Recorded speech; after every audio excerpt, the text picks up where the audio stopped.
Hello, I'm Matt and welcome to Badger Workshop. So I've got this AXMINSTER CRAFT bandsaw. I've got it on the stand that it came with, which I've got on a heavy duty mobile base so I can move it around. And that all works fine. And I think it'd work great for anyone that wants to pull it out occasionally to clean under it and do that kind of thing. But in a small workshop, I'm moving this around several times a day.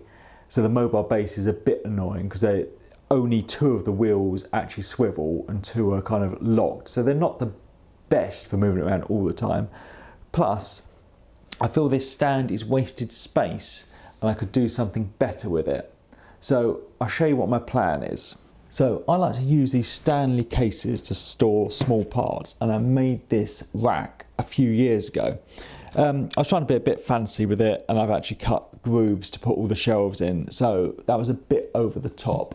And this is made out of 18mm MDF, and this is for the shallow ones. But I have a few of these deep ones, so my plan is to make another rack like this out of some scrap supply and not try and be so fancy, and it will store these. So let's go and get some wood. So I've got this pile of 18mm scraps and offcuts of plywood. A lot of it has screw holes in and it's a bit warped because it's been used on other projects, but it's going to be fine for a bit of shop furniture, and I get to clear some junk out of the garage. I've done a very rough sketch of what I need. This is not going to be available for download on SketchUp. I can then start getting the bits cut down. So this is basically the depth of those plastic trays, and all the pieces need to be this depth so I can get that done.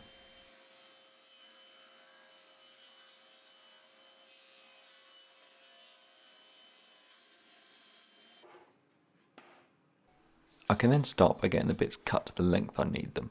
I can start with getting the 4 bits for the sides, the top and the bottom done.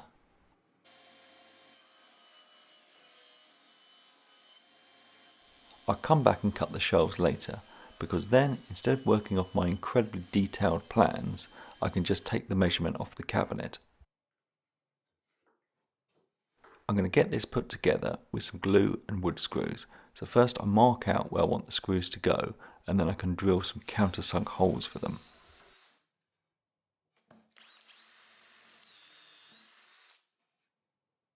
The holes drilled, I can then apply some glue, get it spread out, and get the pieces lined up.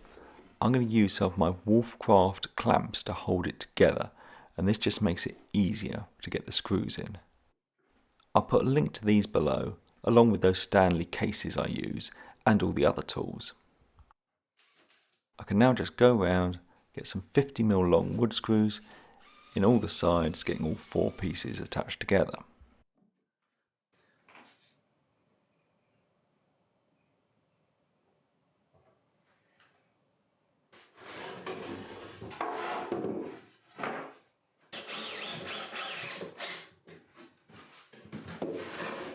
Now I have the basic shape put together, I can work out how long the shelves need to be. The wood's already at the correct depth, so I just need to trim it to the length I need. I want each of the shelves to be 12cm apart, so I'm just going to cut down some of my offcuts to 12cm to make some spaces.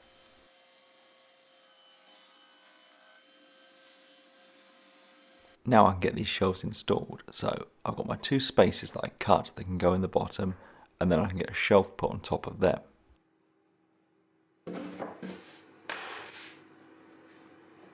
I mark out on the cabinet where the centre of the shelf is, and then I can extend that line around the sides.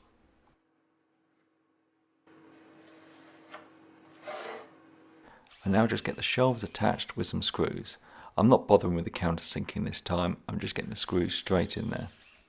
I just keep moving the spaces up, putting another shelf in until I'm all the way at the top. So with the first screws I'd countersunk them, so they need plugging. So out of a scrap I cut out a few plugs and get them popped out.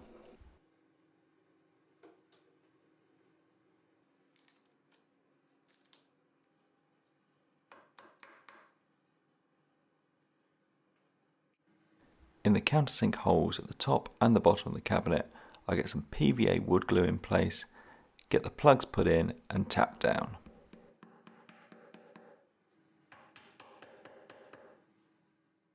Now, as I was too lazy to countersink the ones on the side, as this is just a shop project, I'm just going to come back with a bit of wood filler and cover those screws. When the glue and filler has dried, I can come back with a pull saw and get those plugs removed, and then I can just give the whole thing a sand down.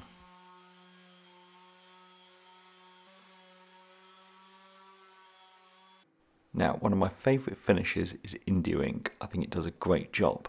But before I discovered that, I had some of this black ebony stain, and I've not used it since finding India ink, so I thought I'd use it up on this project, as it matches the theme of just using up stuff I don't want in the garage.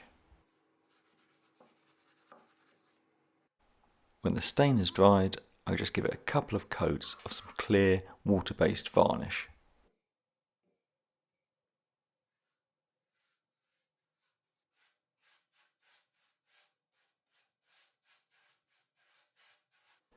This thing's pretty stable and doesn't need a back to stop it racking, but I don't want to be able to push the cases all the way through. So I've got this bit of hardboard. As you can see, it's another mucky bit off my scrap pile, but you won't see it because the cases will cover it. So I mark out how big it needs to be and then just get it cut down with a Stanley knife. I've got some little panel pins and I'm just going to nail them in to secure it to the back.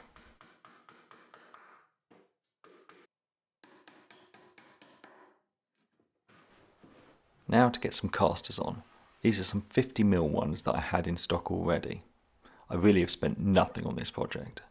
And that is my favourite kind of shop project. 2 of these casters lock and I'm going to get them installed on the front.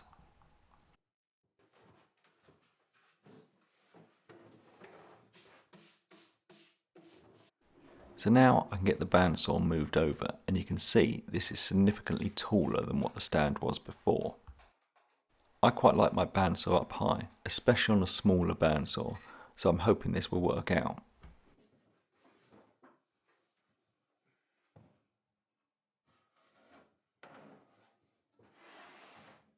It was bolted onto the previous base, but as this is wood, I'm just going to drive some screws down into it. And my last job is to just get all the Stanley cases put away in their new home.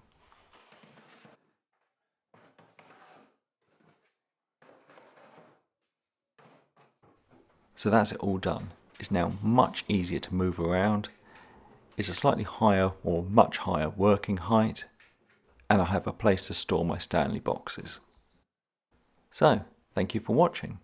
Thanks to my patrons, and please subscribe for more videos.